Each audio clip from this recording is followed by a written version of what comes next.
What is going on, everybody? Welcome back to another edition of the NFL on ABSN. And it's football time. It's week one. It's time to get it cracking. The Cowboys and Eagles got it cracking Sunday night, as did the Chiefs and Chargers Friday in Brazil. So we're gonna get into that. We're gonna get into all the matchups today, all the big matchups, all the key news, key injury news. We got Big Pat's game plan. We got on the money or out of pocket. We got some trivia questions. We got fantasy forecasts, and I got a bet, man. I'm trying to make y'all some money. I'm trying to make some money. You trying to make some money? I'm trying to make some money, man. But what's good with you, Pat, man? How you doing, man? Before we get into it. Man, doing very well. It is week one football Sunday. It is official. Football is back, and the NFL and ABSN is in full effect, man. We're gonna be going through some previews, like you said, Big Pass game plan, and we'll give you guys a game plan for a couple of games today. And we're gonna get into it, man. This is the NFL on ABSN, your morning pregame show for your NFL needs. So let's get into this intro and let's get into it. This is the NFL on ABSN. Let's go.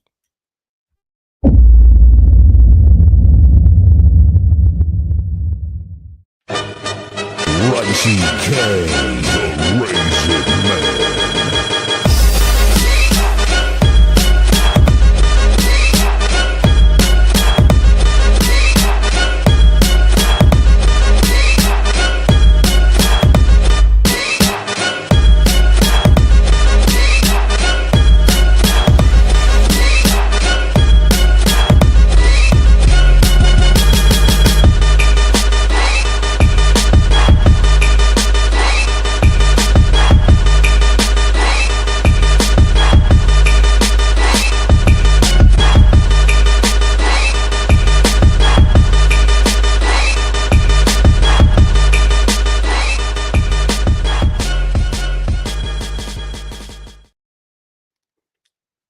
All right, man. Let's get ready to get into this thing here, bro. And it's it's some good games. Of course, we had the games Thursday, like I mentioned, Friday, like I mentioned. So we definitely gonna start with those. Hey man, Eagles beat Cowboys. Cowboys got some things going on. Um, the Eagles got some things going on. We're gonna get into all that, man. I ain't gonna spoil it, but um, and then there was the Chiefs and Chargers over there in Brazil. Um, and those Justin Herbert fans, they gotta be throwing their pom poms up, man, because he looked pretty Yeah. um Friday night out there in Brazil. But we are going to start with the this Eagles Cowboys game. So Pat, in this game, of course, it was the incident, man, but I want to talk about that a little bit later in detail.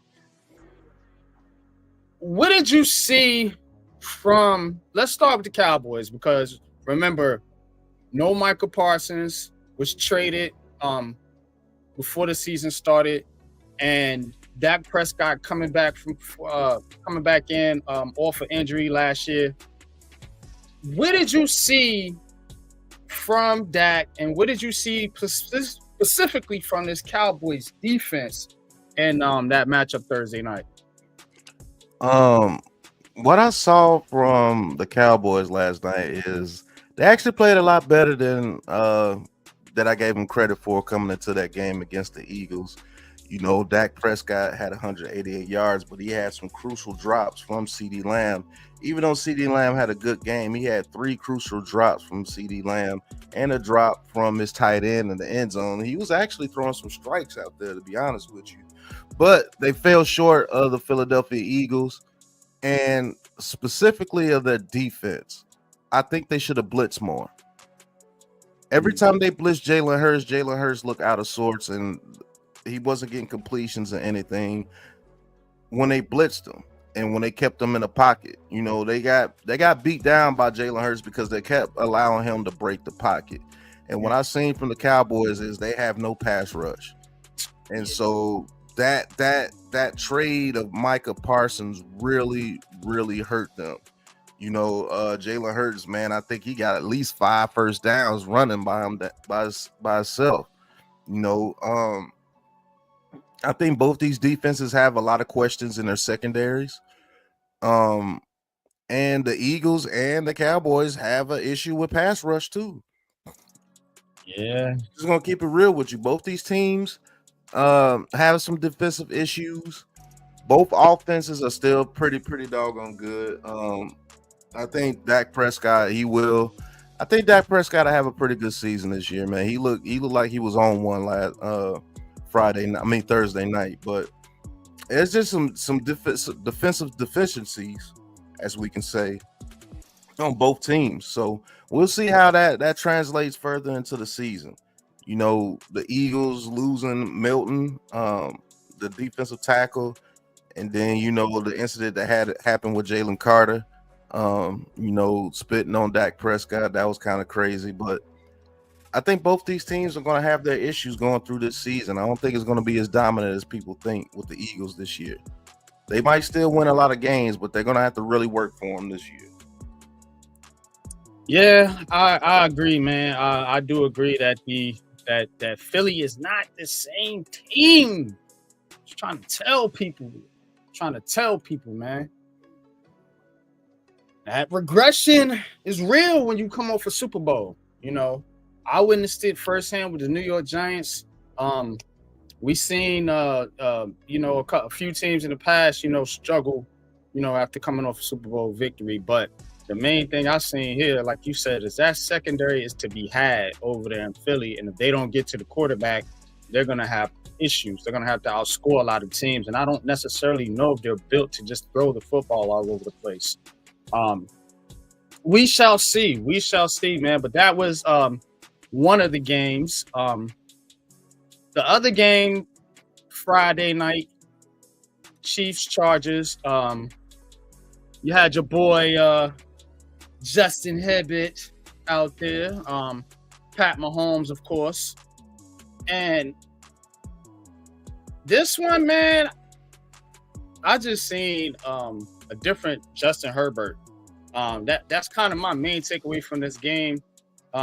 Herbert, as you see right there, 25-34, 3 touchdowns in that game.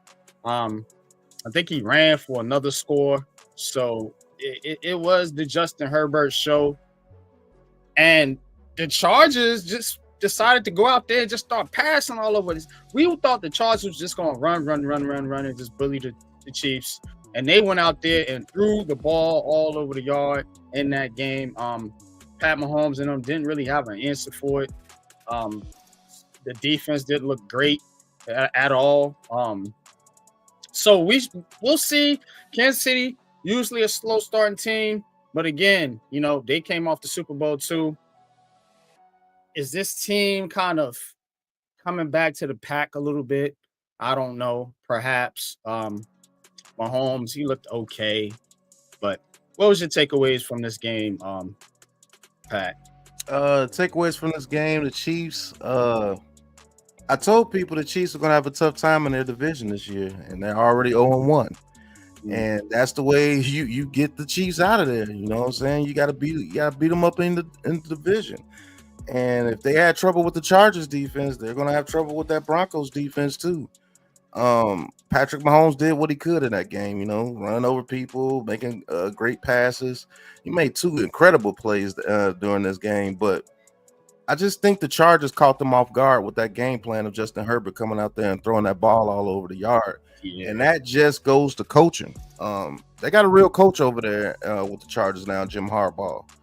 And I told people Jim Harbaugh was going to have Justin Herbert a monster.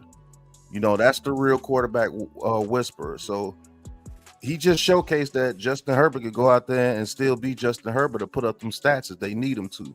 So that's kind of scary, because if you do stop their running game, that's not a consensus of you stopping the Chargers, because Justin Herbert could get busy as well.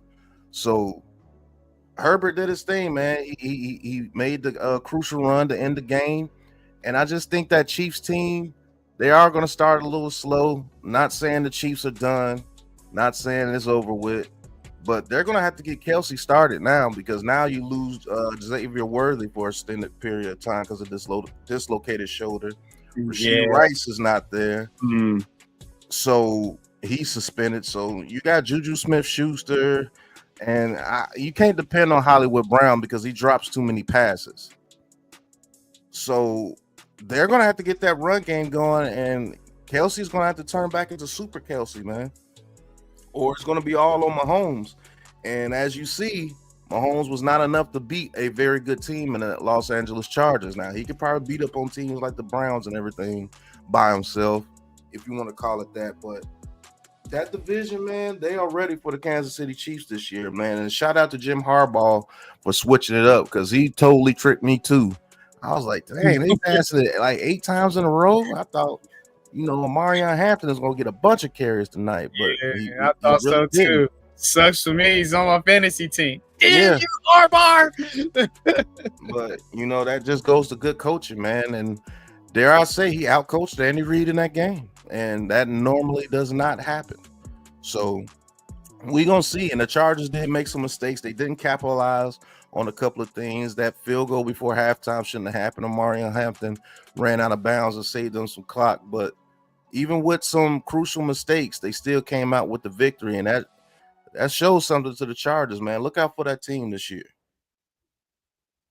Yeah, most definitely. Definitely got to be on the lookout for the Chargers. And I think the Chiefs will rebound and they'll be in the playoffs like always, like normal. All right, bro. Now we're gonna segue and get into some of the matchups for the week here. And we are going to start with, yep, you guessed it, the New York Giants. We're going to start with the New York Giants and the Washington Commanders. So we're going to get into that. And then this game right here will be called on the Aboriginal Sports Network. So y'all keep it locked right here. We're going to have a lot for y'all today, man. Got some big matchups, some big game calls. And, this one had to be on the docket. We Giants fans. What else you expect us to do? But this is a good game, though. Division game. The Commanders coming back off the NFC Championship game appearance last year, and it's a lot of hype, Pat. A whole lot of hype with this Commanders team here. New York Giants. Yeah, rumors have it there's a package out there for Jackson Dart, and the Giants plan to use him in certain situations like a Taysom Hill. So that is kind of the starting news or opening news that I woke up to this morning. And so let's start there. How do you feel about the Giants having a package for their rookie quarterback, Jackson Dart, potentially in this game? First game of the season. In the NFL, that's kind of weird if the quarterback is not a Taysom Hill type quarterback. He's not a Taysom Hill type quarterback. He can't go out there and line up at tight end or line up at running back or line up at fullback and quarterback. He's a quarterback. So it's going to be kind of don't force it. That's all I got to say. Don't force it. Let the kids sit. Let them learn from Russell Wilson. Let them see Russell Wilson do his thing out there.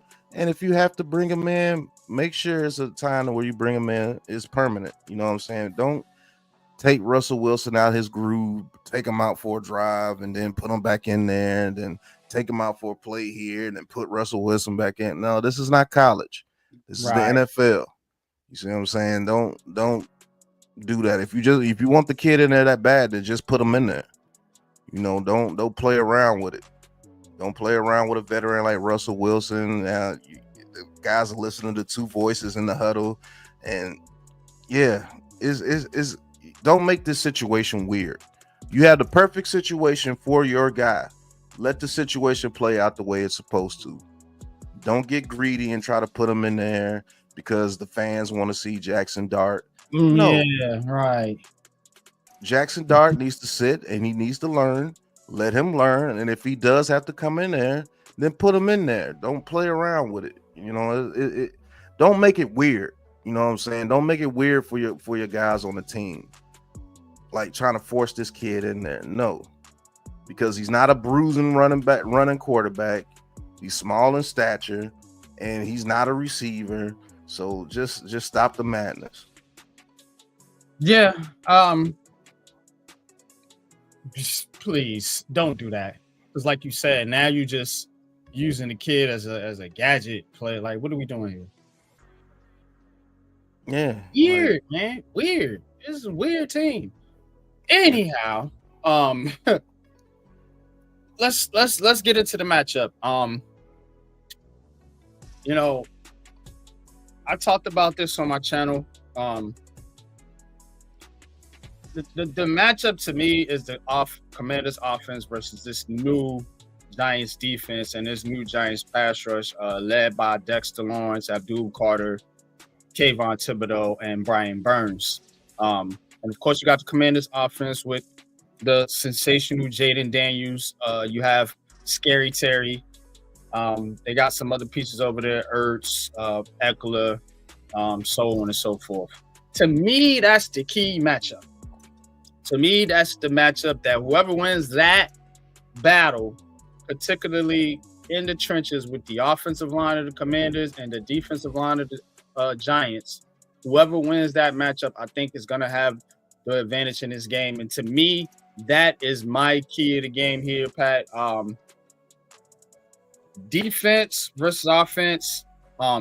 If you want to break that down, feel free. But tell me what's your key of the game, bro. The key of this game is going to be the trenches, pretty much. And I know that's cliche, but it's going to be that Giants pass rush versus that Jaden Daniels run game. They're going to let's see if they can be disciplined and stop the run. And when they do rush Jaden Daniels, let's see if they can be disciplined and keep gap control. Sometimes I would put Abdul Carter as a spy to keep Jaden Daniels, in that vicinity, because if he breaks loose and he starts to run, that's really going to destroy your defensive game plan. I'm just going to be honest with you. Let's see if Terry McLaurin's in football shape. He didn't really do anything during the off season. Let's see if Deebo Samuel's in shape, period. Can you tackle? So it's really going to come down to the trenches, and it's going to come down to the offensive line of the New York Giants as well. Can they establish their run game? Can they establish a run game at all? Because you don't want Russell Wilson out there dumping passes off all game long, because it's going to look like the same as they did last year.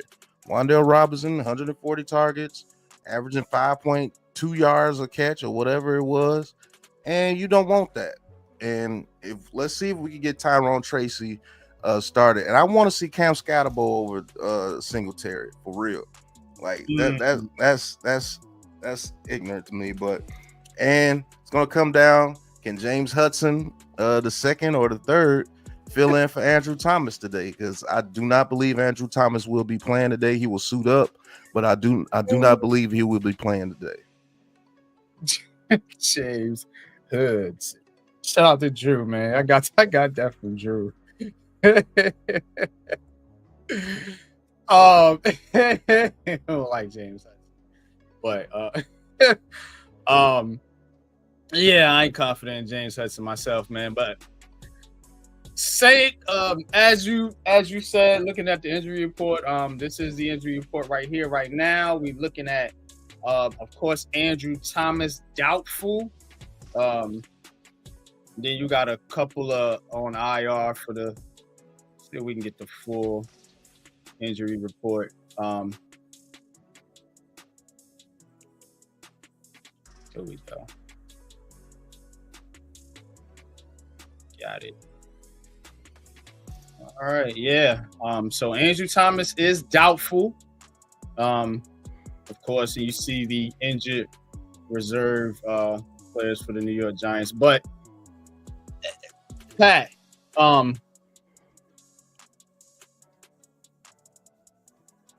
how big you, I mean, Andrew Thomas, bro. I think this is huge, man. I think this is a huge thing if he doesn't play. That being said, y'all, this is my well, nah, let me say that for you. Let's get into our next matchup, which is going to be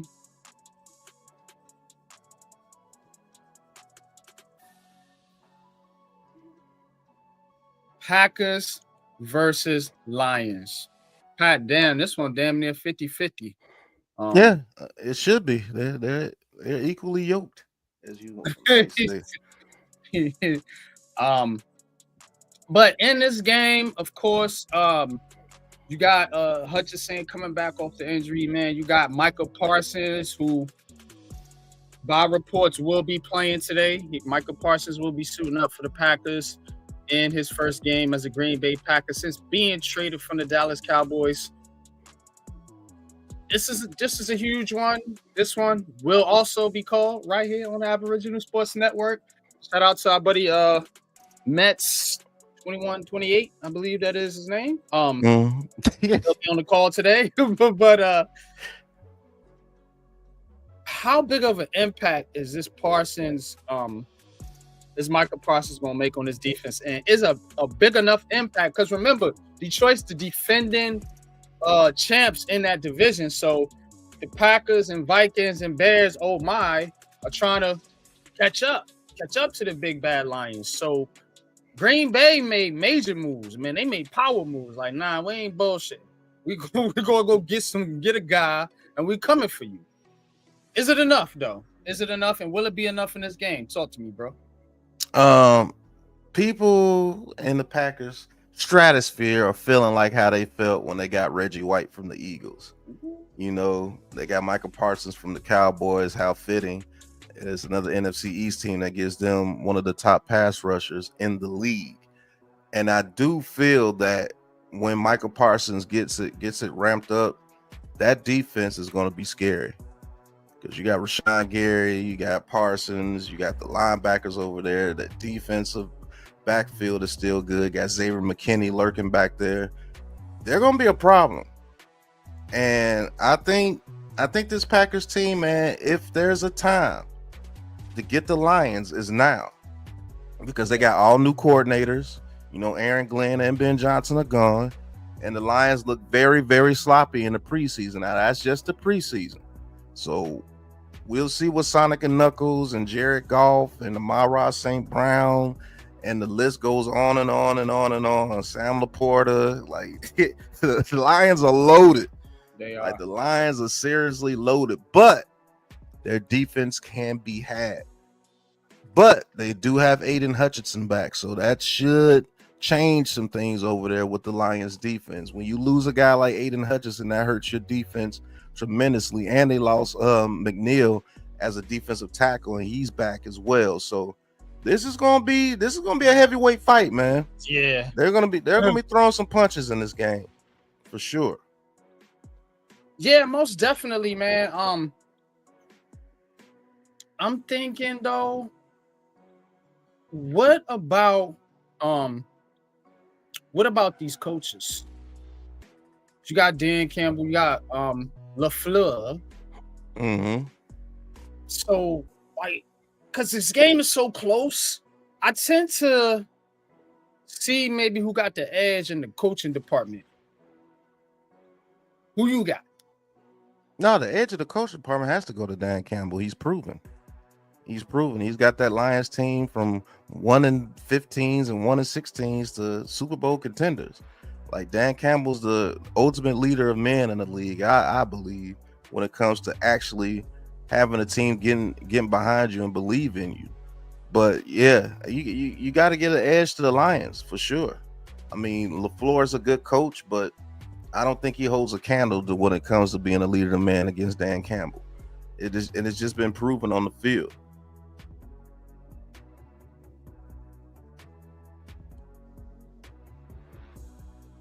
Yeah, true that, bro. Yeah, all right, let's get into Oh, but the wait, game. Yeah. I do have a game plan myself, and I'm going to be talking about what can this Packers offense do to help out Jordan Love against this Lions defense. So let's get into it. Big Pat's game plan. This week's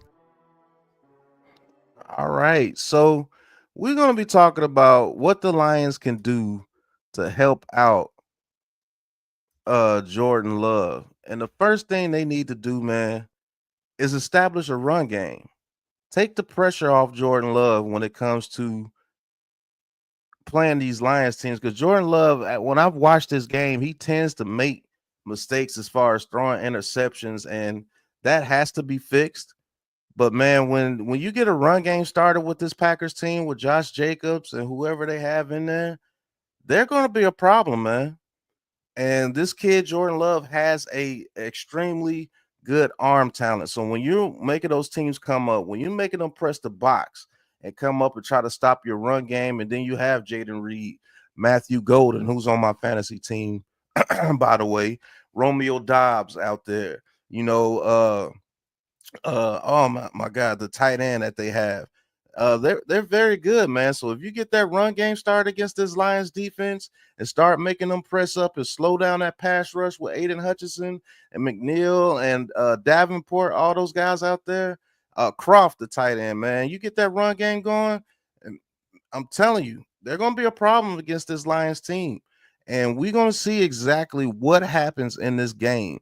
Because for one thing's for sure, if McNeil is not stuffing that middle of the field with Josh Jacobs is going to make them pay tremendously today. And then and when he start able to attack those corners, then you start being able to get those jet sweeps with Jaden Reed. And then maybe Matthew Golden gets that 4-2 speed out there, and they can hit him over the top deep with Matthew Golden for a couple of touchdowns. But they get this run game started with this Packers team today. I got the Packers winning this game against the Lions.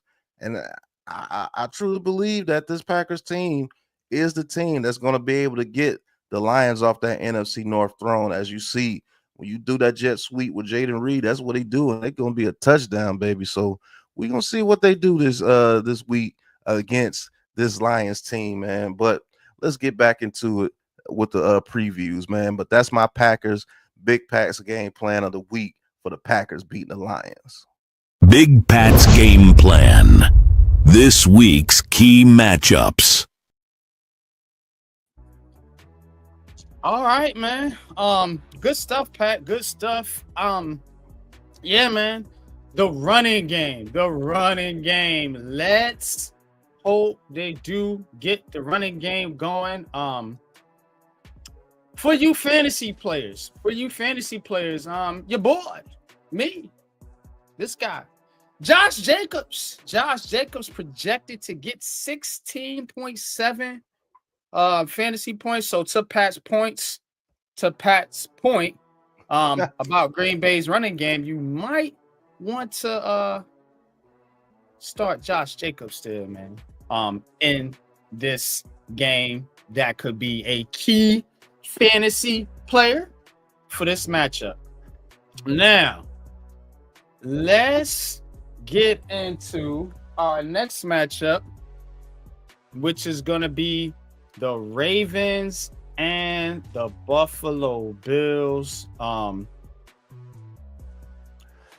Ravens and Bills, man. Yeah. This going to be a good one.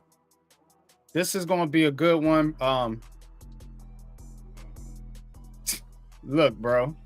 Josh Allen, Lamar Jackson, these are two of the players that have the most to prove going into the season. Two of the players that have the most to gain, to prove, to shut up doubters. Two of the best quarterbacks in the league. I think the two best quarterbacks in the league personally. And if you look at it though, they've both been having Mahomes-itis.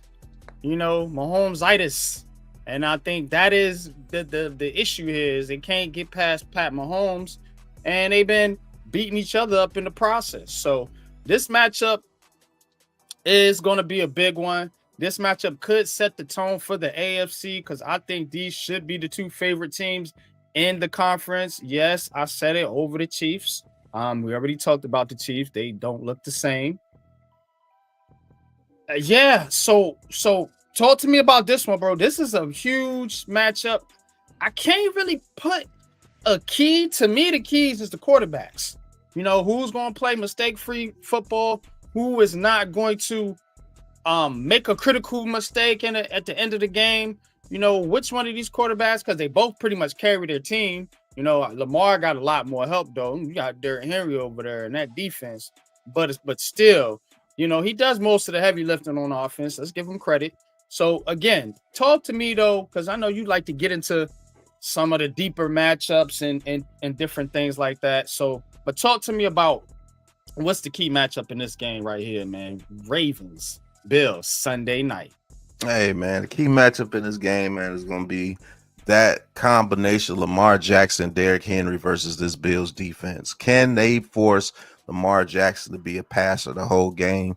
And that's not saying that Lamar Jackson can't pass. That's just saying I'd rather Lamar Jackson be passing than him and Derrick Henry be running me over all night and controlling that time clock and putting up points while running the ball and getting your defense tired as I don't know what.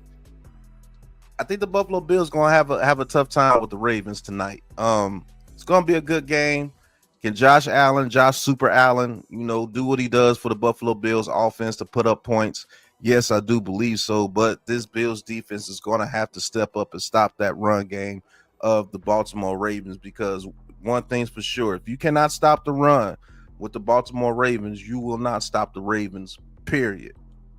Point blank, period. They're going to run you over. So you're going to have to control Lamar Jackson, keep him in the pocket.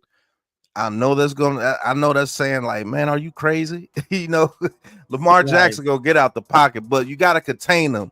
You can't just let him run rampant and let him run wild. You got to force him to make some NFL caliber throws, which he can. And sometimes you can play very well against that defense, and Lamar Jackson just finds a way to burn you. And I got the Ravens beating the Bills tonight, but I think it's going to be a show tonight. I think it's going to be like a 31-24, 31-30 type game, man. These two quarterbacks, these are the two best players in the league.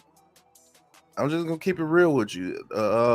MVPs, I think the last 3 MVPs have been between Lamar Jackson and Josh Allen. So we're gonna see some fireworks tonight. But the key thing is if this game can get out of hand, if the Bills cannot stop that run game of the Ravens. Yeah. That running game, baby, man. I'm telling you, that is what them Ravens be leaning on, bro. Man, you already know. Run. Especially when you got King Henry behind Lamar Jackson, behind one of the best offensive lines in the game. That's tough to stop, man.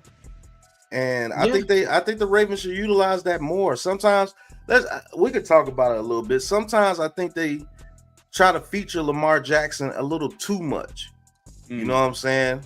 Let Lamar Jackson lean on some of those top caliber players that he have over there, and a Derrick Henry, and a Justice Hill, and a Mark Andrews, Isaiah Likely. You know, the list goes on and on. They got D-Hop over there now. Rashad Bateman stepped up. Zay Flowers. Like, it's a lot of weapons over there, bro. And it's tough to stop, man, because you have to guard all 3 layers of the field every single play with the Ravens. You know, and the play action could be deadly with this team. The RPO is deadly with this team. They can spread you out and be deadly. They're deadly in the red zone. They play good defense. Like, this Ravens team, bro, I really don't get excited for the Ravens until the playoffs, because that's where they got to show it. Same thing with the Bills. They got to show it in the playoffs. So this can be an AFC Championship preview. You don't know. It can be. It definitely can be, bro. Looking at some of these injuries real quick. Patrick Ricard is out. Isaiah Likely is out. That's huge. Patrick for the Ricard Ravens. is out. Yes. That's huge. Tre'Davious White doubtful for Buffalo. So that's what I got for you right here off the ESPN site. Yeah, man, this one is tough. This one is tough. Well, it is about the playoffs. It is about the playoffs with these teams. We going to keep it pushing. We're going to keep it pushing, man. Our next matchup here is going to be the Rams and Texans. Rams and Texans. I know in recent seasons, since CJ Stroud got to the league, you have been you've been one of the main people talking about this Texans team. How do you feel about them this year, though? Like, honestly, because last year they disappointed. This is a big matchup going against the Rams. Rams getting 3.5, projected 54% chance to win. Pat, the thing about the Texans, though, bro, you see what they did to the offensive line? So, like, yeah, it's totally remade. Now, I can't say much about the players till they go out there on the field, but they got rid of some key guys. Your son Laramie Tunsil to the damn division. I don't know what you do that for. But to the NFC East division, by the Commanders. But that's my concern here, man. The Rams, they don't got no pushover pass rush. Jared Verse is a beast. So can the Texans protect this kid, man? I think when protected, CJ Stroud is pushing in that upper half of quarterback status. You know what I mean? Top 10, top 7, somewhere up in there. But they ain't protecting him, man. They haven't protected him, and then they got rid of his linemen. You keep bringing these skill position players, but you gotta have time to get them the ball. That's my concern when it comes to the Texans. The Rams, look, the Rams always been a underrated team for me. I think Sean McVay's an underrated coach. He got hyped, then he got de-hyped. Then he got hyped, then he got de-hyped. You know what I'm saying? But I think he's a solid coach. Matthew Stafford, solid quarterback. They're a solid team. Not too many concerns over there with them. My concern is with Houston, man. But what about you? You got it. Yo, I'm going to just go ahead and get into it, man. This is going to be my second game plan of the week, man. And I'm scared about this Texas team. But let's talk about it. Big Pat's game plan. This week's key matchups.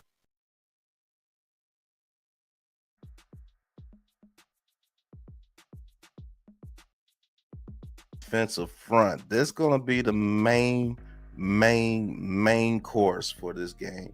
First and foremost, man, as you see here, they're going to have to establish some type of run game to get this defense of this Rams pass rush, to be honest. They can establish a little bit of run game with Nick Chubb today. Joe Mixon will be out at least the first 4 weeks, so Nick Chubb is going to have to pick up the pace, and I think Damian Pierce is still there. But if they could establish just a tad bit of a running game and let CJ Stroud get the ball out quick to those quick twitchy receivers and like Jalen Noel or oh man, I forget my guy that's behind Jalen Noel. Oh, Christian Kirk is there, but I guess he's hurt. So it's going to be Jalen Noel today and Jaden Higgins. Those rookies are going to have to step up for the Texans. But Dalton Schultz down the middle of the field. You're going to have to test those linebackers of the Rams, and you're going to have to be able to run the ball a little bit to get that play action going, to get CJ Stroud some time to roll out and hit some of those drag routes and some of those quick routes to take advantage of that aggressive pass rush of the Rams. And then, like you see here, hit them over the top with Nico Collins. I expect Nico Collins to have a big game today going against that Rams secondary, because that is the weak point of the Rams defense. So, man, play action. get some run plays, get average at least 3.4 to 4 point yards a carry when you do run the ball with Nick Chubb, and maybe, just maybe, you can save this offensive line from that Rams defensive front, man, because they are not playing. Jared Verse and those boys. Oh, what's the other guy? Fisk from Florida State. Those boys out there are for real. And so if you can get just a tad bit of a running game today and work that play action, get Nico Collins deep over the middle of the field, hit some quick screens to make those guys start to think a little bit on defense. Do not let the Rams pin their ears back against this Texans offensive line today, because if you do, you will be had today and you will be 0-1 on the first week of NFL Sunday. But man, that's my game plan for the Texans going into week 1 against the Rams. Hopefully I'm right. We'll see. But let's get back to the show. Big Pat's game plan. This week's key matchups. Yeah. That was yeah, man. I'm telling you that I'm a little worried, but to me, I still like the Rams. I like solid teams, man. Like consistently solid. You know what I'm saying? Veteran teams. You know, I think the Rams with Nakua and Devontae Adams got a very underrated receiving core as well. Tutu Atwell, anybody? But we'll see. We'll see. Texas defense is good though. Derek Stingley, you know, Will Anderson. Yeah. I mean, it's gonna be a game. It's definitely gonna be a game. You know what I'm saying? So I can't even hold you, man. This is gonna be a good matchup. It's gonna be a real good matchup. All right, let's now touch in on our last matchup that we're gonna preview here as we are countdown to kickoff, baby. Countdown to kickoff, man. I know you guys are fired up, man. You know, yeah, man. Yeah, you know how it is. Yeah. It's that time, baby. So, that being said, let's get into our last matchup. All right, man. Here it is. Falcons and Bucks. Bucks and Falcons. Bucks favorite here. Only by 1.5 points. The matchup predictor gives them a 55% chance to win. Bucks defending champs, of course. Falcons trying to knock them off, bringing in rookie Michael Penix Jr. Will be the starter this year. So in this game, to me, the key matchup is who gonna be able to stop who. That's really it, because that's exactly it. Falcons, they got a very good offense. Defense is putting it nicely. Bucks got a very good offense. Defense is putting it nicely. I will say the Bucks, I have a little more confidence in their defense than the Falcons. Falcons, we got to see what the offense is. So I can't even say I got confidence in the Falcons offense, but I like the Falcons pieces they got on offense. That being Bijan Robinson, Michael Penix Jr., Drake London, Cal Pitts, if he can get out the pit and get into you know what I'm saying? Because he's been in the pit, man. He's been in the pits, man. It's been very disappointing for Cal out there. But to me, that's the key matchup. Which defense is going to step up in this game? I don't know, bro. You talk to me, man. I truly believe whatever defense can get pressure on the quarterback. And I actually like the Falcons, and I think they could compete with this Buccaneers team if they could stop that monster and Mike Evans from breaking this game open. Bucky Irvin as well. Bucky Irvin is nice, but this Falcons team, I think people sleeping on this Falcons team a little bit, man. First and foremost, get Bijan Robinson involved and involved early. Please, To yeah, to let Michael Penix feel comfortable out there. Do not put this game all on Michael Penix. Do not fall 14 points down and start becoming one-dimensional. But you get Bijan Robinson involved in this game, you get a lead early and let the Falcons pin their ears back to get after Baker Mayfield. And then Michael Penix can start hitting people like Kyle Pitts. Yeah, Chris Godwin is out. Ooh, Vita Veda. Ooh. Yeah, Tristan Wirfs is out. Vita Veda. You know what I'm saying? That's a lot of there. Yeah. They got some people that might not play in this game that's gonna be super important. And I think the Falcons should take advantage of that. And so you get Bijan Robinson involved, quick screens, get him to the outside, and you can start hitting them with get him Ray across the middle. And Michael Penix, man, he could put that ball anywhere he needs to put it, man. He has a cannon of an arm, and he is pinpoint when he is not flustered. So you keep Michael Penix not flustered. You keep him in a rhythm. I think this Falcons team can upset this Buccaneers team today, man. I picked the Falcons. Okay. I looking at that injury report, bro. Yeah, I'm a little worried. I'm a little worried, y'all, about the Falcons. A little worried about the Falcons. I mean, the Bucks, I should say. A little worried about the Bucks because Vita Vea, Tristan Wirfs, two of their trench players, two key trench players. Yeah, man. Baker Mayfield is not Lamar Jackson, so don't expect him to be out there escaping pressure and all of that. So Wirfs being out is huge, and Vita Vea's being out is huge because the Falcons are a running team. So I know they licking their chops to try to get there. Look for Bijan Robinson to have a big game today. Yeah, so and I hope he does, man. Let's go, fantasy team. But speaking of, we're gonna get Ghost in here in a little bit. Let me do that. But yeah, man, I think this matchup is two of the teams that should be competing for this division.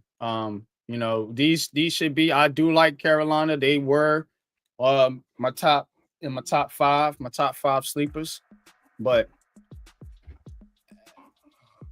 they may not be there with the division quite yet. Maybe not. But the Falcons should be, man. It's a lot of hype on the Falcons, a lot of expectations. Michael Penix Jr. And everybody like that. So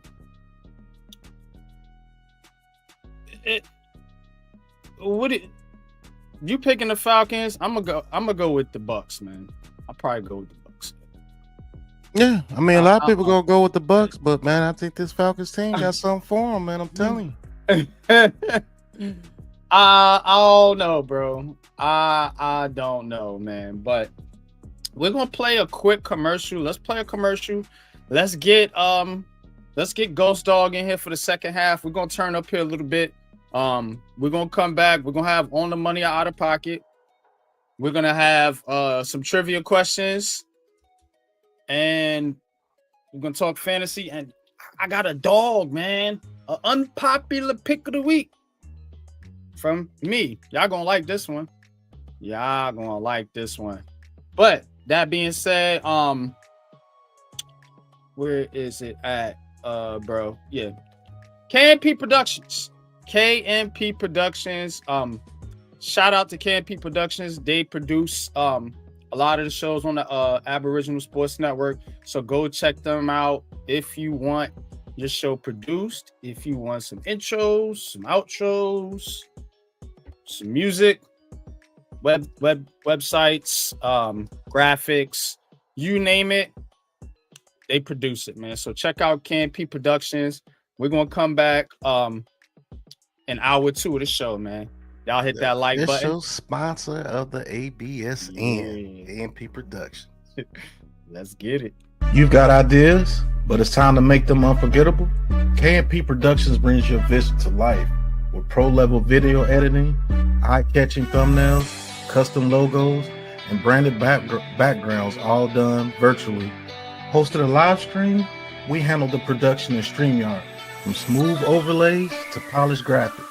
And if you're ready to level up, our 8-week content creator class gives you the skills, strategies, and confidence to grow fast. KMP Productions, virtual, professional, unforgettable. Book your virtual services today at kmpproductions.com. All right, we are back, and Ghost Dog is in the building. So we're gonna welcome our buddy Ghost Dog to the show, man. Welcome to the show, Ghost Dog. Welcome. How you doing, bro? Yeah, good. Thank you. Yeah, for Salute sure, to man. you brothers, man. For sure, man. So, what we're gonna do here now is I'm gonna do a little trivia. Then we're gonna get into some fantasy. Then we're gonna do some on the money, out of pocket. You know, we'll tie in the football conversations as we go. So this is hour 2. We're gonna turn up. We got the previews out the way, so y'all know who's gonna win. Y'all know what's about to happen in the games. This is what we do here. So, all right, man. Let's play a little fantasy. Let's get into the. Not fantasy. Let's play a little trivia. Let's get into the trivia, man. You know, I like to do these trivia questions based on what's going on, based on the week. So we're gonna get into that right now, right after this intro, man. Let's do it.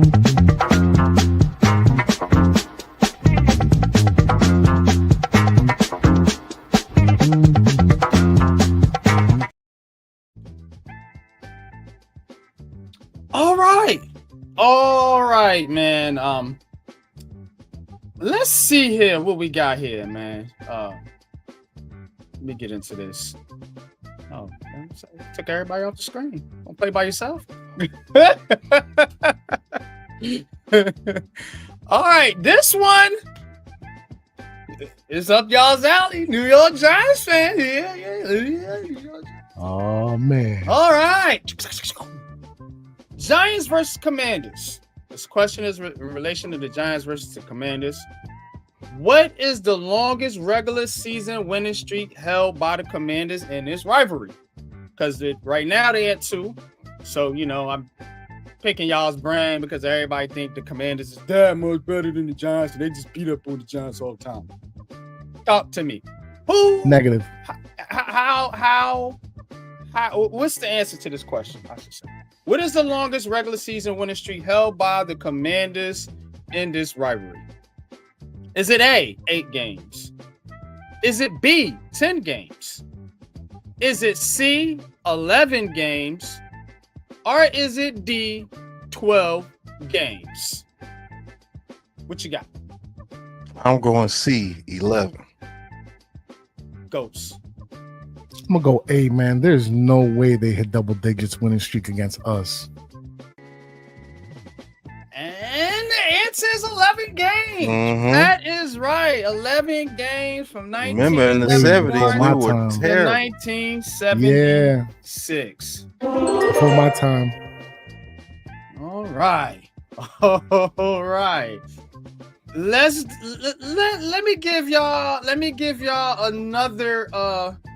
another Giants Commanders related question here. Let me grab it real quick. All right. Here we go.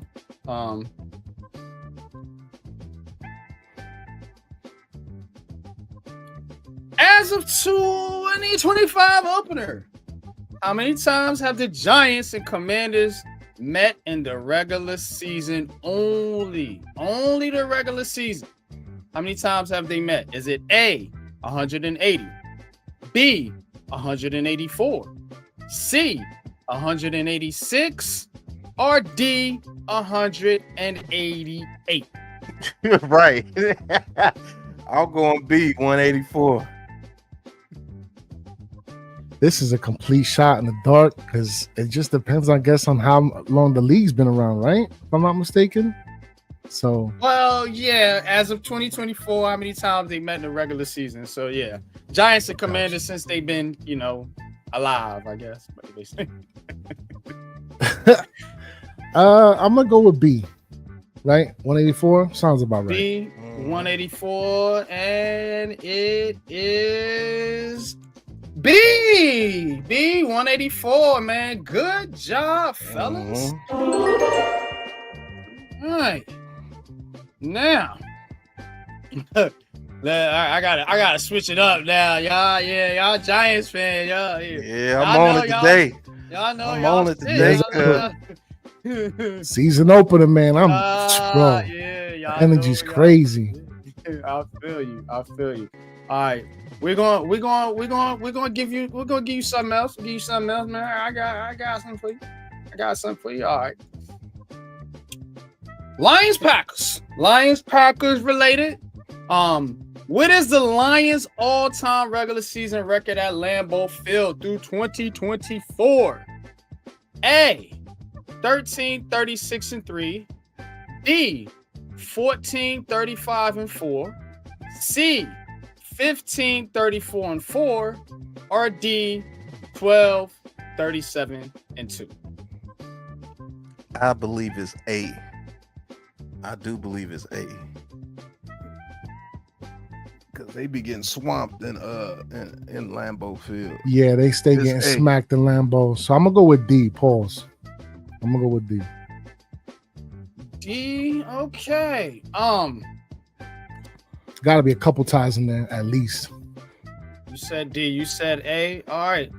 And the answer is A. Mm-hmm. I told you I was on one today, boy. Oh, Pat. Man, you got the cheat book over there? I'm actually making it to where he can't cheat because I'm literally getting the questions as we go along. So they're not in any of the so this is legit, y'all. He's killing it. Yeah. All right. They stay getting swamped in Green Bay. Oh, that's a fact. All right. Let's do this one. Let's see. Yeah, I like this. I'm gonna give y'all two more. It'll be a five track right here. 5-pack of questions. All right. This one is Rams Texans related. What is the highest scoring hold up, let me put the multiple choice in there. What is the highest scoring regular season matchup with the between the Texans and Rams? So that's the question. What is the highest scoring regular season matchup ever between the Rams and Texans? Is it A, 70 total points? Is it B, 71 total points? Is it C, 72 total points? Is it D, 73 total points? Which one is it? I have no clue what this one is. Man, how many times have the Rams actually played the Texans? That's the question. But that's the real question. Yeah, I'm gonna go D.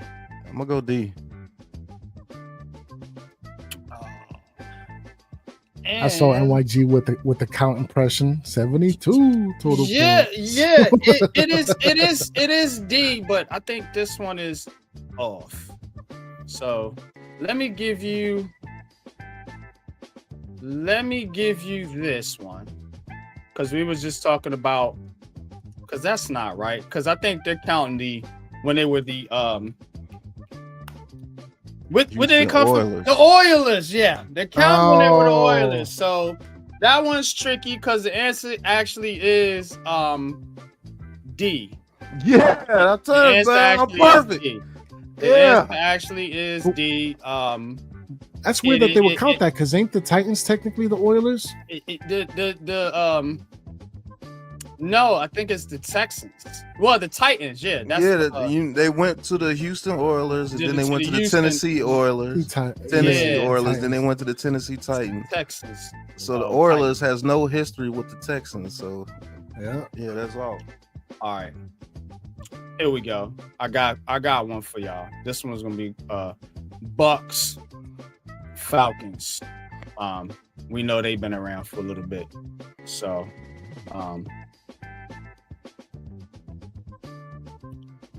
let's see. All right.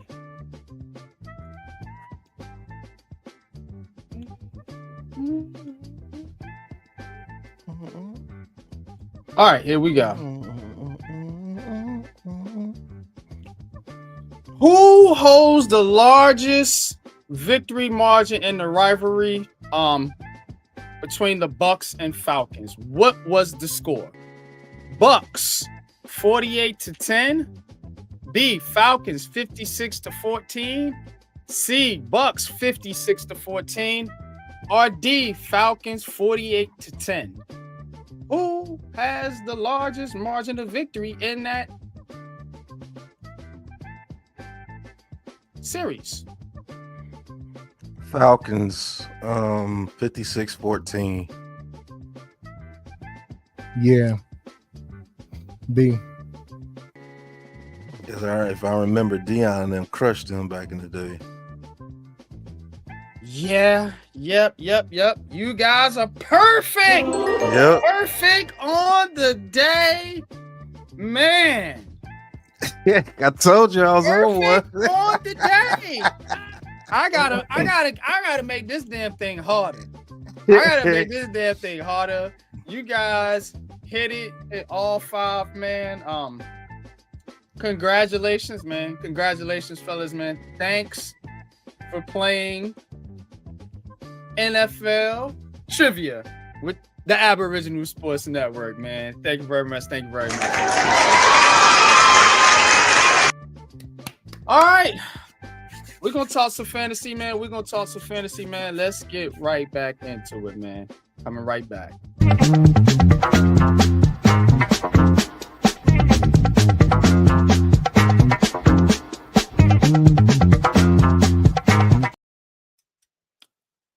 All right, man. Let's get into this fantasy thing, y'all. Yeah, it was not a particularly good start for your boy. It was not a particularly good start for your boy. I think that's the consensus around here right now. Yeah, Man. I'm getting smoked so far. I'm telling you, man. Remember, Pat, day by day, You're right. push against the cloud. Let me see if I could. What were your thoughts about the performances so far, fellas? Of course, in the Eagles Cowboys game, and then in the Chiefs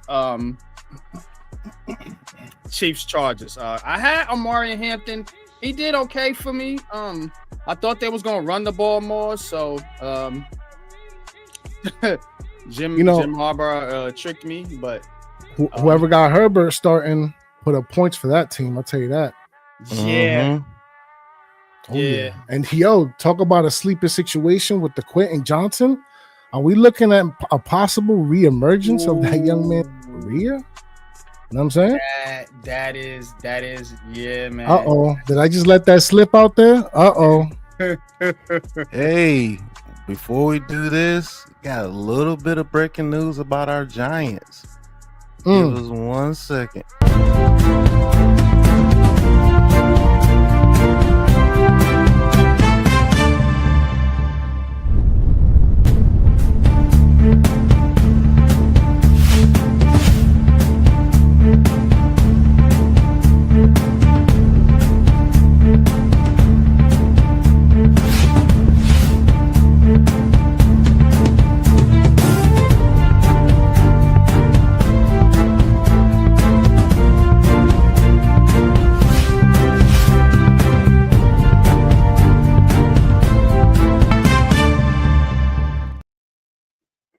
Okay. According to Jordan Renan, the Giants inactives today is Andrew Thomas, which I knew he was not going to play. You don't play him right now. Evan Neal is a healthy scratch. Third round pick. Darius Alexander is a healthy scratch. Thomas Padone, our tight end, is a healthy scratch. And Jameis Winston is the third QB today. He will be on the 53. And safety Bo Braid that we just signed from the waiver wire from the Ravens is a healthy scratch as well. So what are you guys thinking about Darius Alexander and Evan Neal being healthy scratches? I can see Thomas Fadone being a healthy scratch. You're not going to carry 4 tight ends on your roster, but Evan Neal and Darius Alexander, healthy scratches, and Darius Alexander is a head scratcher. What do you guys think about that? I'm not surprised. The kid didn't really show a lot, and from what I seen in the preseason, everybody was all ragging on him about how bad he looked in camp. So, I mean, we knew he was developmental. I'm not tripping. I think the biggest thing is Evan Neal. You're not playing him. And on the offensive line, when you already got Andrew Thomas down, look, nobody wants to see Evan Neal at any position of tackle. But again, you're down a tackle.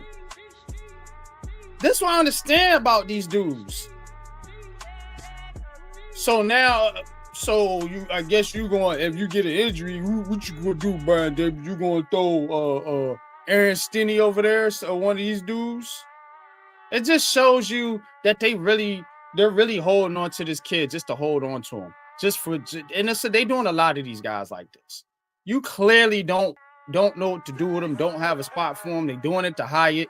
They doing it to Daniel Bellinger. It's trash, man. That's my biggest takeaway. And that's the fan in me speaking, because, I mean, on the field, we haven't seen a lot from Evan Neal to even warrant him being out there. But again, it's your draft pick, your first round draft pick. You got him in there. You moved him inside the guard. And you're down on the offensive line. He should be active. But y'all go ahead. Yeah, for sure, man. Darius Alexander, like you said, developmental. My bad, Pat. Evan Neal, man, it's just like you said, it's looking more and more like a bust type of situation. But I'm gonna be honest with you, the biggest takeaway from me, if you could put it back up, Pat, or NYG, see that bottom one right there, that quarterback, Jameis Winston, third QB. What does that tell y'all? They plan on using Jackson Dart. Because that's what it's telling me. That's telling me expect Jackson Dart to be thrown in there in some package situations. And I'm just not with that. Point blank, period. I just don't understand what the rush is with this young man, especially when we have a more than capable veteran quarterback who can absolutely do something behind this offensive line. I'm just confused, bro. I'm just confused. And I need somebody to give me the answers. I'll tell you one. What they used to say about Shawn Michaels back in the day when he was wrestling. He's got ego. He's got pride. Yo. No, and you see, that's the problem, Pat. But continue. Just to keep it a buck, man. I know that's a Brian Daboll decision. He's the head coach. You know, nobody can go against the head coach when it comes to roster decisions. He's the carte blanche, and I do believe he has very good confidence in Jackson Dart. But what I don't want it to be is a situation where you're trying to force the kid in there. You know what I'm saying? Don't let this fan base determine what you do with Jackson Dart. Let that kid sit and learn. Let him sit and learn, man. Don't stunt his growth, because I think we got one. I could admit being wrong. I still wanted Shedeur Sanders. That's a fact. But you're right. I think we got one too, man. Jackson Dart is a guy, and you got to let him develop.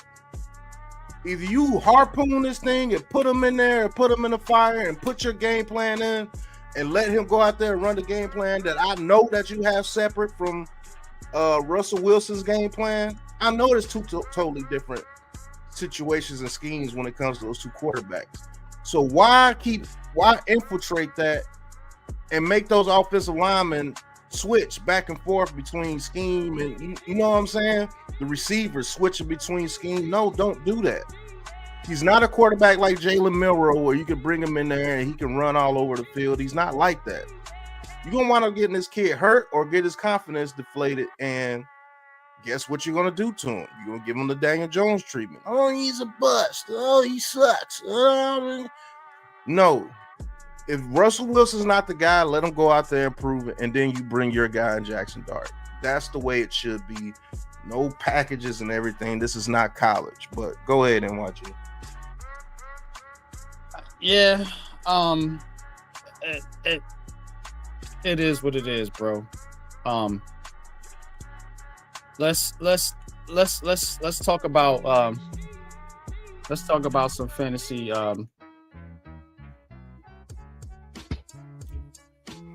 So this is I brought up the this is the ABSN. Yeah, this is our league versus the Hardcore Sports Network. So these are the available players. So just to try to help some of the players out, some of the people out, we're gonna look at some of the top available potential free agents that you could get out there on your fantasy team that could be available, that could help you out. Now I'm trying to go to how you go to. Oh yeah, there it is. So let's start with the quarterbacks. You got Tua. I don't know. I wouldn't. Daniel Jones, Aaron Rodgers, Sam Darnold, Bryce Young, Geno Smith, Joe Flacco, Anthony Richardson. Just gets worse from there. Spencer Rattler, Tyler Shook, Jalen Milroe. But I'm gonna tell y'all, I'm gonna give you a guy. To keep an eye on. And that's this man right here, Geno Smith. Keep an eye on Geno Smith. Now, if you look at last year, he put up okay numbers. 21 touchdowns, 15 interceptions, ran for 2 touchdowns. But again, Brock Bowers, Ashton Genty over there with Pete Carroll, I think things are going to be a lot easier for Geno Smith. Again, low risk, high reward, because he's already on the free agency waiver wire, as they say. 86 player grade. So I mean, you could do worse than Geno Smith. You could definitely do worse than Geno Smith out of those quarterbacks. If you're looking for a quarterback, if you still need a quarterback, Geno Smith's a guy that's still out there. I don't know if you want to take a chance on Tua. That's a risk because he's always injured. But I would not mind taking a chance on another guy like Bryce Young. Bryce Young is a guy. If he gets going, he can give you some yards on the ground as well. He had 43 carries, 249 yards, and 6 touchdowns last year. So you got to think about that when you're talking fantasy. So look for Bryce Young out there on the free agent list, man. If you need a guy, they got 2 big targets over there, Xavier Legette and Tyrion McMillan. So, when Jalen Coker comes back, he'll have a good little group over there. So look for Bryce Young, look for Geno Smith if you need a quarterback at the quarterback position. What are your thoughts, fellas? Who y'all got? I gotta hand it over to our fantasy expert, man, and let him tell you what quarterback out there you should be looking for. Ghost, talk to him. Yeah, man, for sure. Put that screen up real quick, if you will, NYG, real quick with the football. There you go. Yeah, you would definitely want to take a good, long, hard look, pause at Sam Darnold. Last year when he was with the Vikings, he put up numbers, man. And it was, we get it. Sam Darnold, look, 386 for the year. 35 touchdowns, and similar and so apropos that it's the Seahawks to a Geno Smith with the Raiders. Sam Darnold having a Kenneth Walker and an Arroyo over there as a target, as well as a Jackson Smith, Ngigba, Cooper Kupp in the mix as well. As long as that offensive line keeps him upright, which I'm sure it will, expect numbers. So pay attention.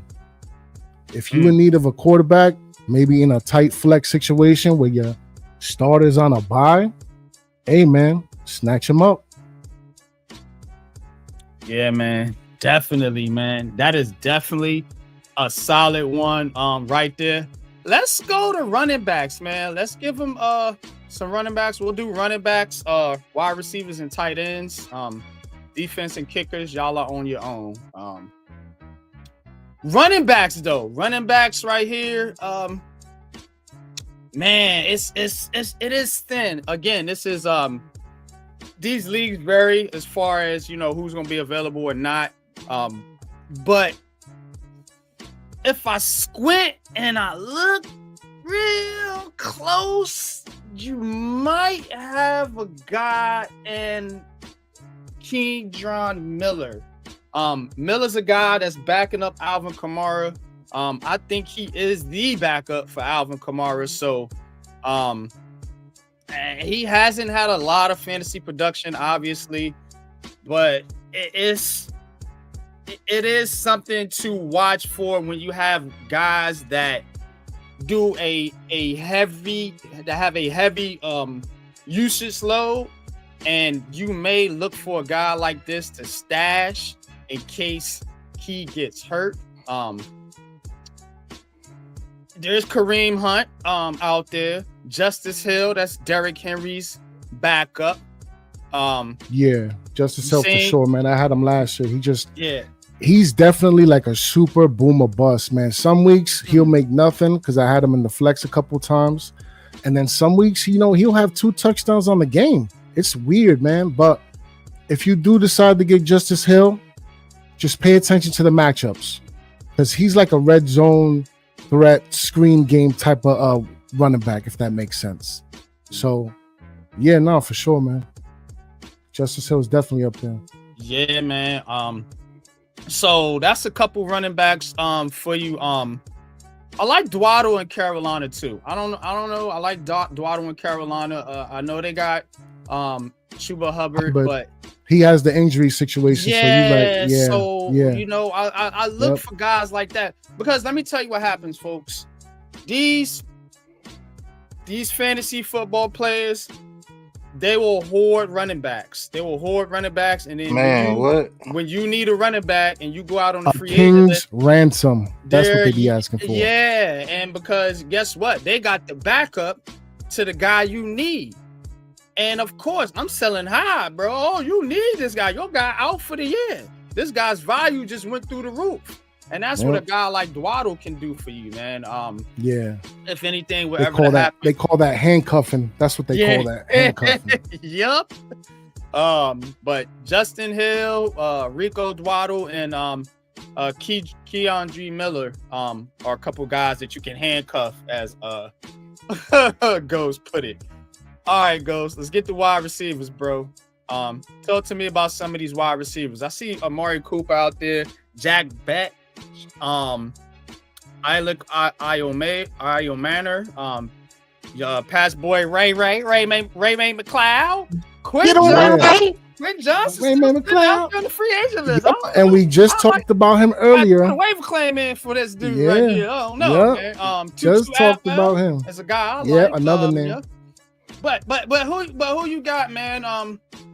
As far as these receivers is concerned, man, who do you have as a guy that could be targeted on the waiver? There's a couple guys here I'm looking at, man. I want to hear your thoughts though first. Is that I saw something that Amari Cooper retired? Is that some fake news type of situation? No, he retired. No, right? Okay, so then either Deontay Thornton or an Amari Cooper. I know they got Meyer over there, and Bowers.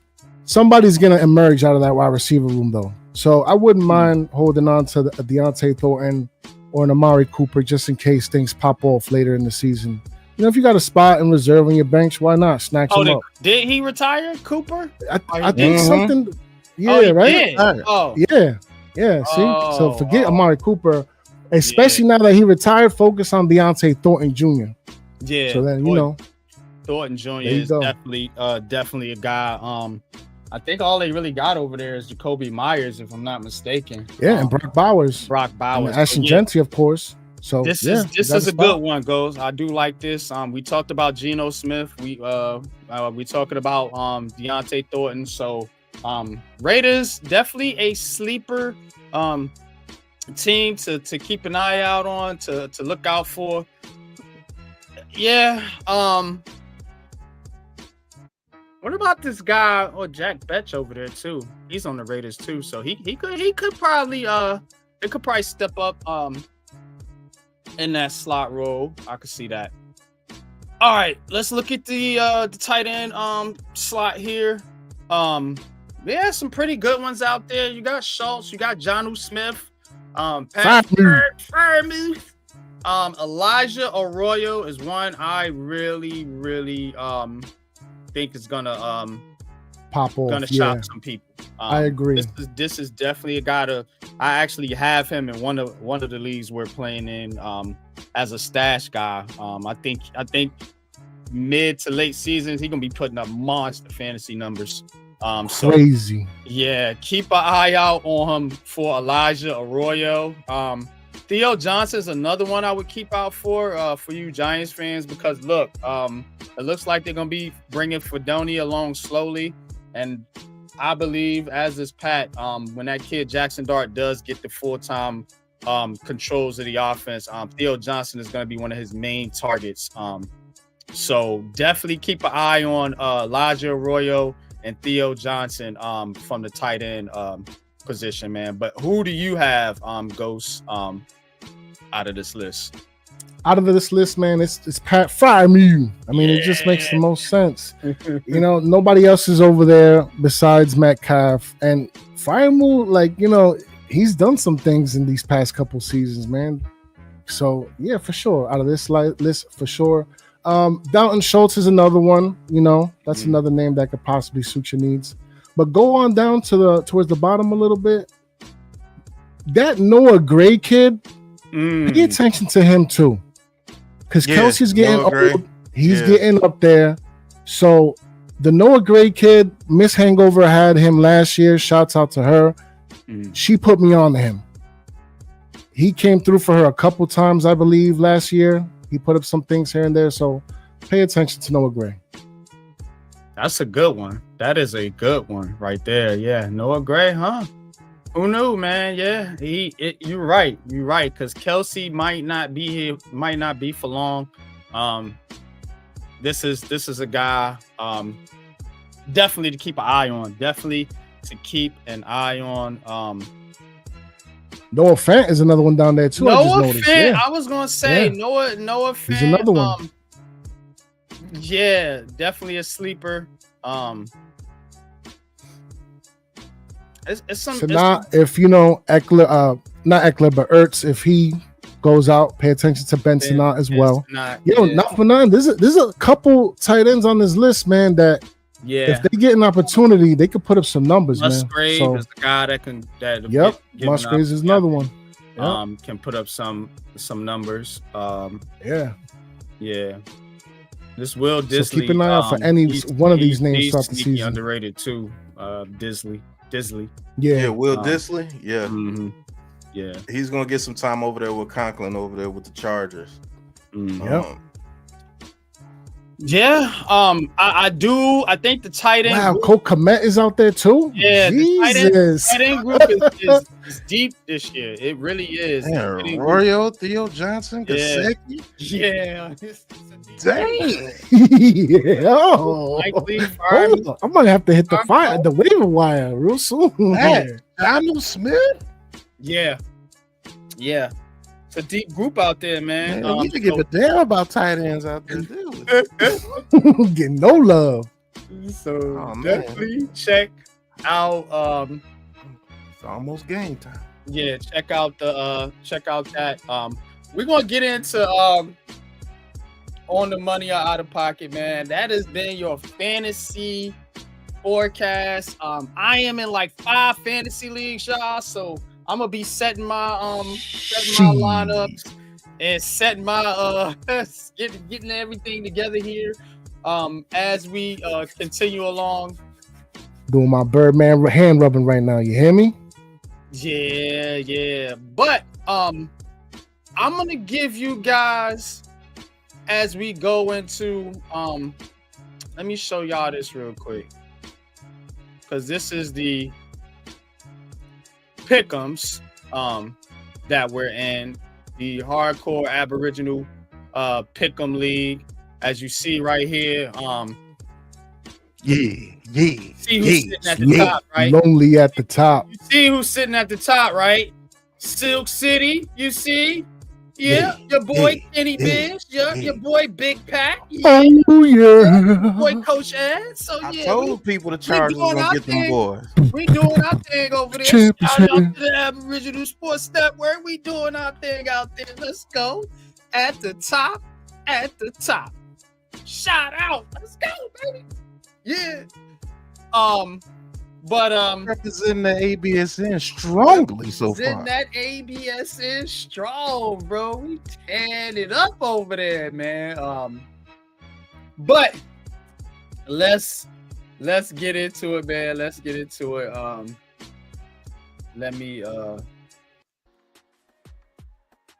Let me switch the beat up.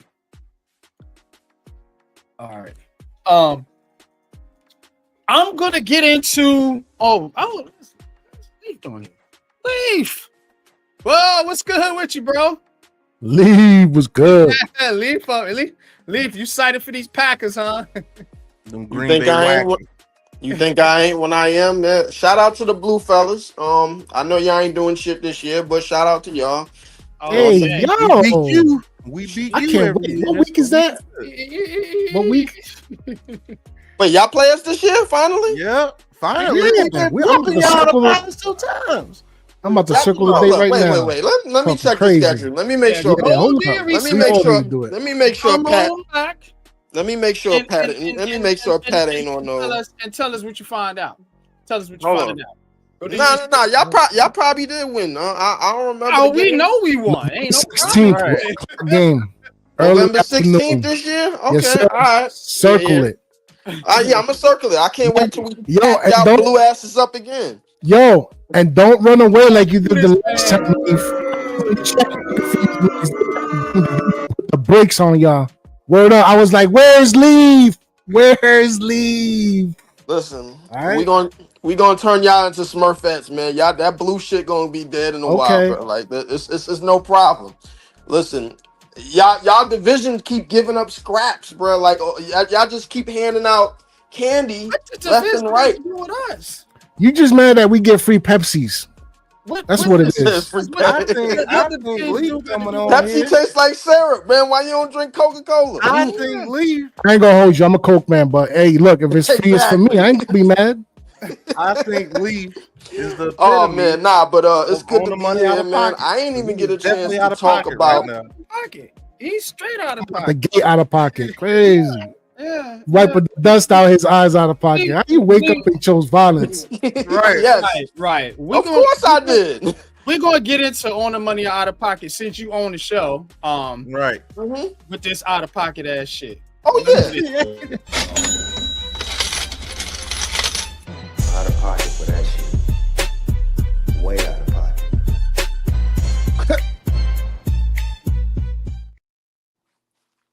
All right, man. We're gonna get into on the money or out of pocket here, man. Y'all know how we do, man, with this. Yeah, man. Spit gate is crazy. So, Spitgate.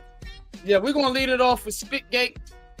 If you haven't heard, Spitgate is basically, you see right there, Dak Prescott initially spitting in between, but I think this one got Jalen Carter fired up. You see Dak's face? You see the taunt? You see the That was taunt? calculated, bro. Yeah, you see the taunt? Yeah. Dak know what he doing. Oh, And there you go. There's Crazy. your spit on his. we caught it live in 4K too. Oh yeah, I slowed it down for y'all. I did this. Yeah, I slowed Hold it on, down. hold I wanted on. you to see this shit. Yeah, they calling it a spit gate. They calling it spit gate. Right there, you see it. You see the loogie right there on the NFL sign. Literally spit on the sign. But the reason this is on the money out of pocket, this is out of pocket. But was it out of pocket what Dak Prescott did? This is the debate. Shout out to Coach. He was on the halftime coaching adjustment yesterday, right here on the Aboriginal Sports Network. Once again, shout out to the hardcore. They were talking about this, and a lot of people they want Dak to get suspended as well as Jalen Carter. Wow. Is that on the money or out of pocket? Talk to me. Should Dak get punished? Look out of. I'm gonna go. Go ahead. I'm gonna go first, man. Like it look out of pocket from both sides, man. I ain't gonna lie to you. You don't spit on no man. Then and vice versa. You know what I'm saying? On him, it was the taunt, bro. But you went like Carter went that extra step. Like he went that extra step. I want to land this. I want. I'm gonna land it. I'm gonna load it up, and I'm gonna land it right here. And then if it get caught on 4K, it get caught on 4K. It is what it is. But yeah, it's out of pocket. It's out of line. Way out of line. This is way out of bounds. Way out of bounds. What you got? Yo, I just keep looking at the taunt from Dak Prescott, like laughing and giggling after he spit him. But look, after he spit into his lineman. Right? He spits and then he laughs and giggles and looks in Jalen Hurts' Jalen Carter's direction. Look. Yeah. See? Yeah, look. Yeah, what you gonna do about it? Yeah. But then watch this. Tell me that wasn't calculated. See him say something to him? As soon as he said something to him. Yeah, there you go. And he ain't do nothing. Not even a reaction. He looked at the ref immediately. Was thinking like, yo, who you talking? Yeah. Yeah. But yeah, it's out of pocket, man. Jalen Carter is out of pocket for spitting at Dak. Now, was Dak tiptoeing around the line? Possibly. But should he be suspended for it? Nah, bro. They need to chill out with that. That's out of pocket, too. So, nah. Both out of pocket on both situations. Pat, what you got? Yeah, it's out of pocket. Dak Prescott, man, that's just being a veteran, man. And you see a clown when you see one, and you know that he can go off the rails. And you could get him out the game to help you. That's what you do. You get in people's heads. I mean, he spit at the ground because basically Jalen Carter shouldn't have been over there. He's all the way on their sideline, so he spits at the ground, saying, "Hey, look, you crossed the line." And Jalen Carter just took the bait. You can look at his face and tell that he was baiting him. Now you should have punched him in the chin. You know what I'm saying? But don't spit on him. That's what he should have did. Yeah, that's what he should have did. That's what he should have did, Pat. Man, you know that. Yeah. So, I mean, and it was disrespectful on Dak Prescott's point, but he knows that he got a young kid that he can get in his head, and there's some other things about it too that that goes over people's heads. But it is what it is. Yeah, out of pocket, man. Let's get into it. I'm with Pat. He definitely should have chin checked him right there. Yeah, I would have tapped him on the chin right there. I would have hit him on his chin. You know how you hit somebody on the chin with your top index finger? I would have flipped his chin right there. I want to get to this one first. All right, this is no, it's clear that I'm not welcome there. This is Bill Belichick. Let me run it back. So he looked terrible. Yeah, he do. Pretty simple. Comment on that and provide some sort of explanation on that. Yeah, well, no, it's clear that I'm not welcome there around their facility, and so they're not welcome in ours. Pretty simple. So what's going on here, y'all, is Bill Belichick has banned the Patriots scouts from the Carolina sideline. He said, I don't want you over here. I can't be in your building. You can't be in mine. How you like that? Patriots. But this is what's going on here with Bill Belichick. You know, a lot of sideline drama with Bill over here in North Carolina. You know, got the shorty out there, man. I should have put that one up there. A little girl walked over there, man. Got her some lunch money from Bill and skated off, man. It's a lot Lunch going money, on here. Retirement fun. Okay? Retirement fun. But is this out of pocket? Hold on, Leaf. Is this out of pocket for him banning the Patriot scouts simply because I can't be a y'all built? Like, it's petty shit. Petty boot. Go ahead, Leaf. All the money out of pocket. Well, to speak on old girl getting some money out of old dude, bro. Like, hey, listen, for all y'all old heads out there listening, bro, hold on to that SSI check, bro. Like, I ain't gonna lie to you, bro. Like, you do not need to be out here playing double dutch, bro. Stay your ass in the house. Hold on to that SSI check to dear life. You got credit card scammers. You got all types. You got y'all old people get spam risk calls, and it's spam risk in real life. That's all it is. Yeah, so we just gonna annihilate that as spam risk. Yo, Bill. I mean, listen, I don't like him, man, but I mean, this might be on the money.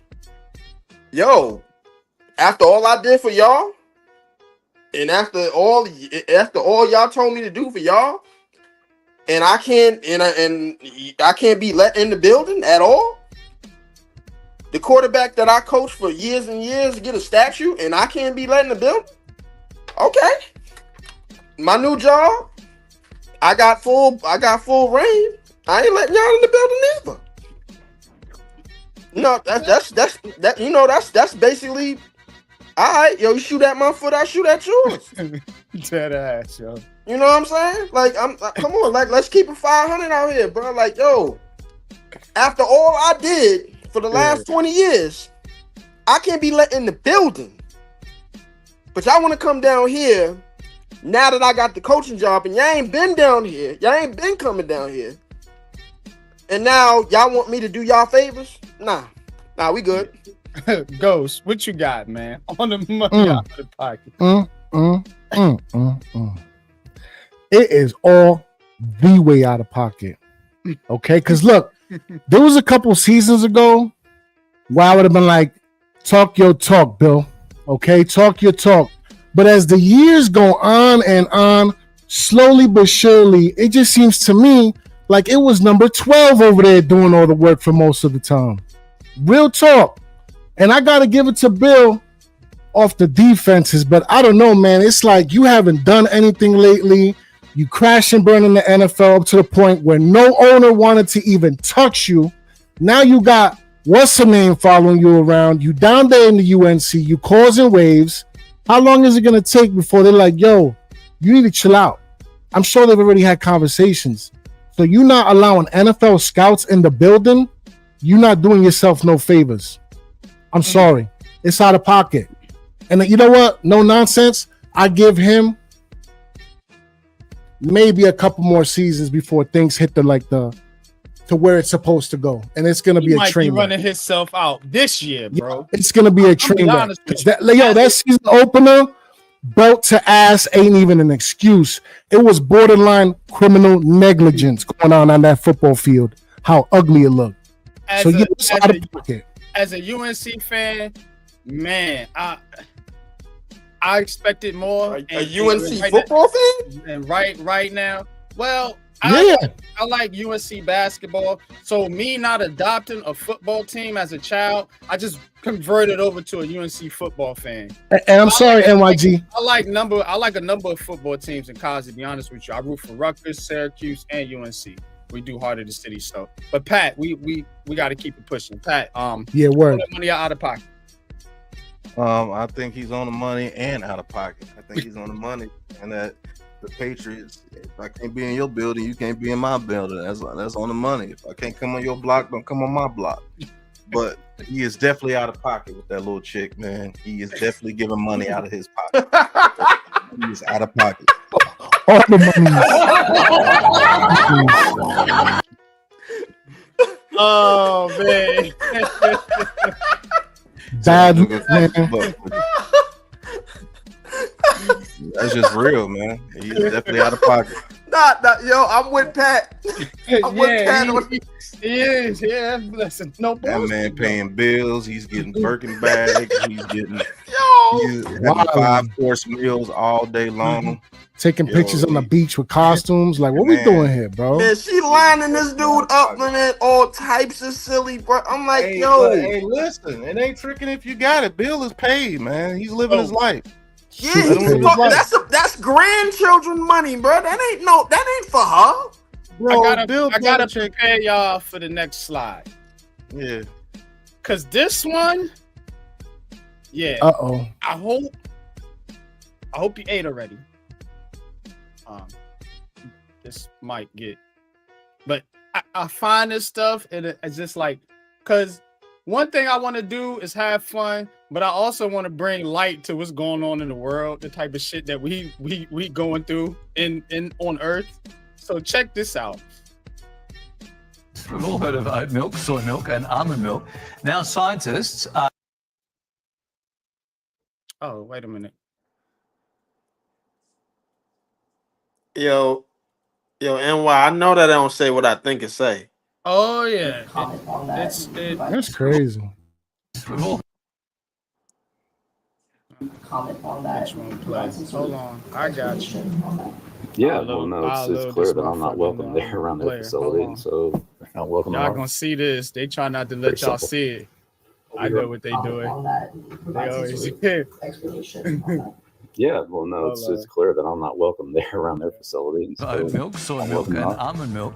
Now scientists are exploring the idea of an even more unique alternative. Cockroach milk. That's milk from cockroaches. It's apparently 3 times more nutritious than cow's milk, according to researchers behind the study and under the cockroach.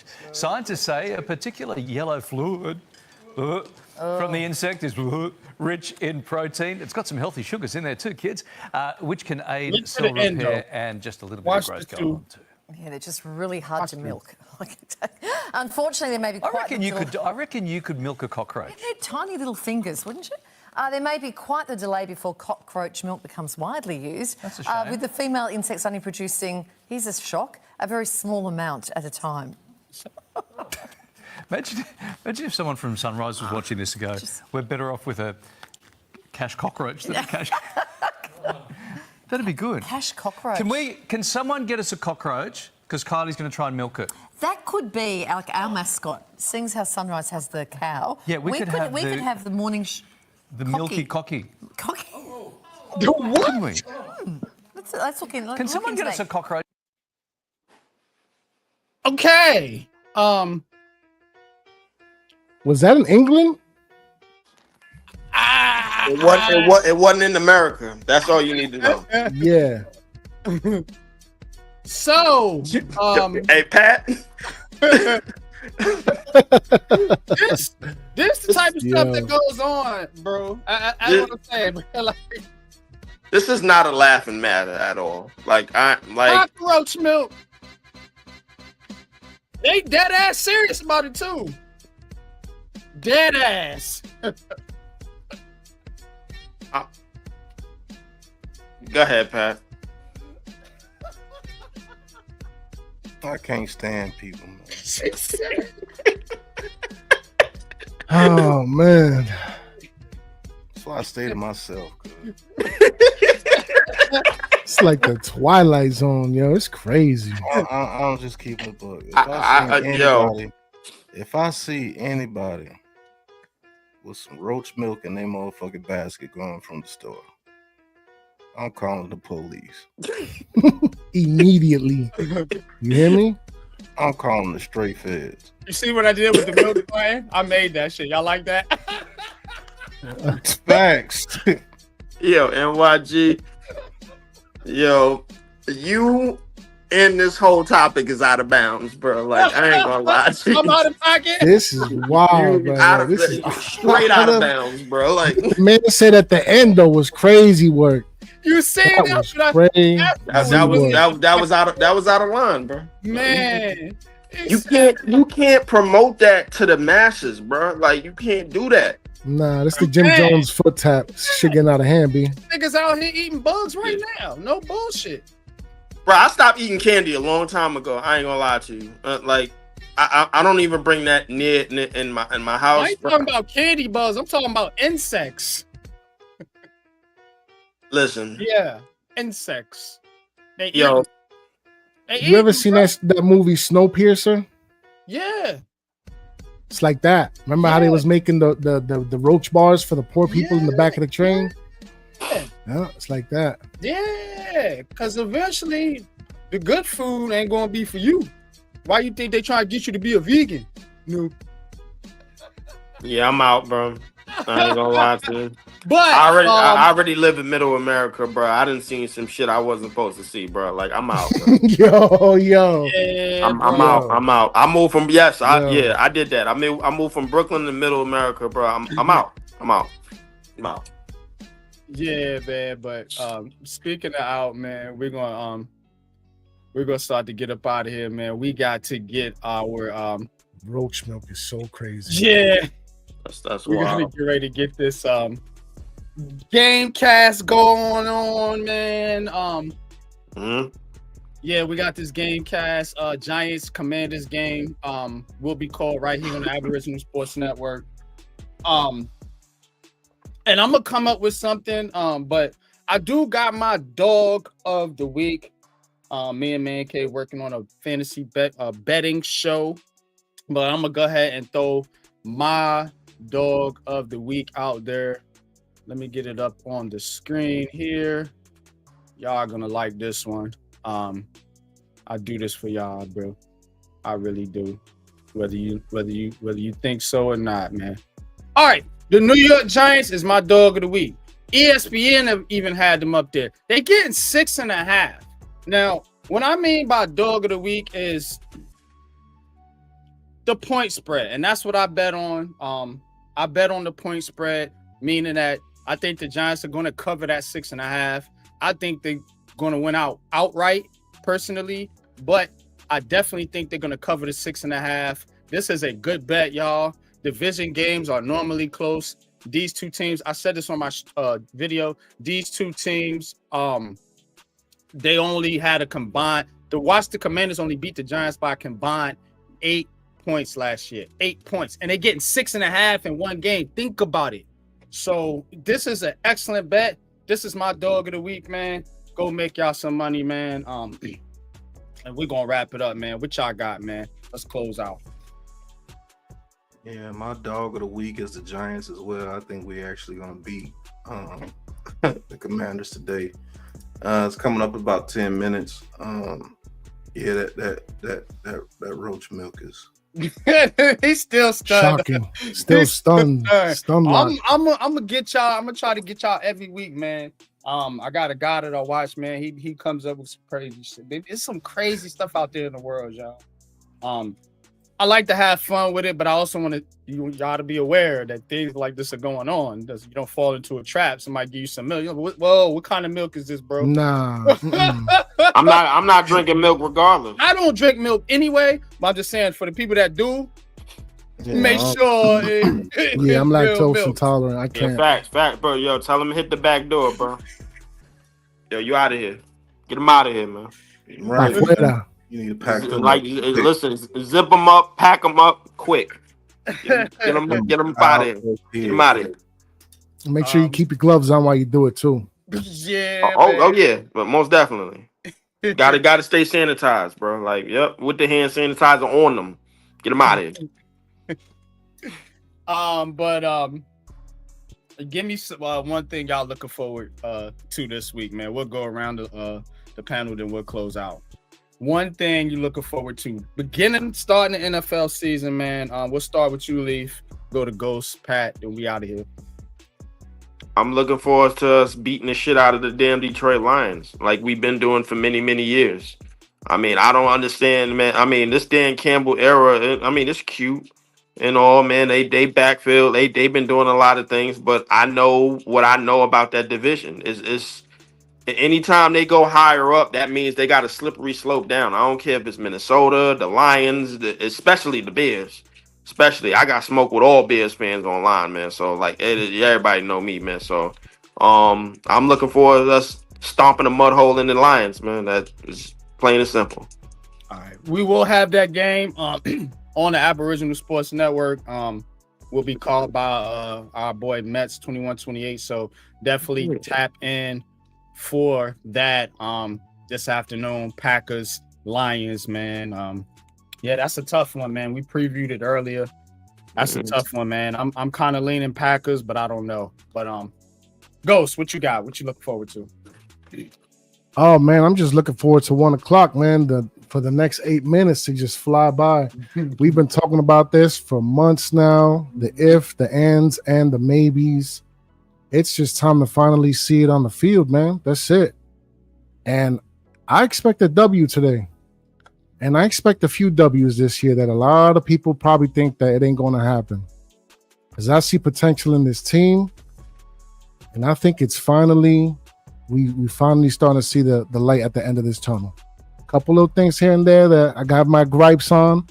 Unstable Dable, you feel me? But nah, man, absolutely. I just cannot wait.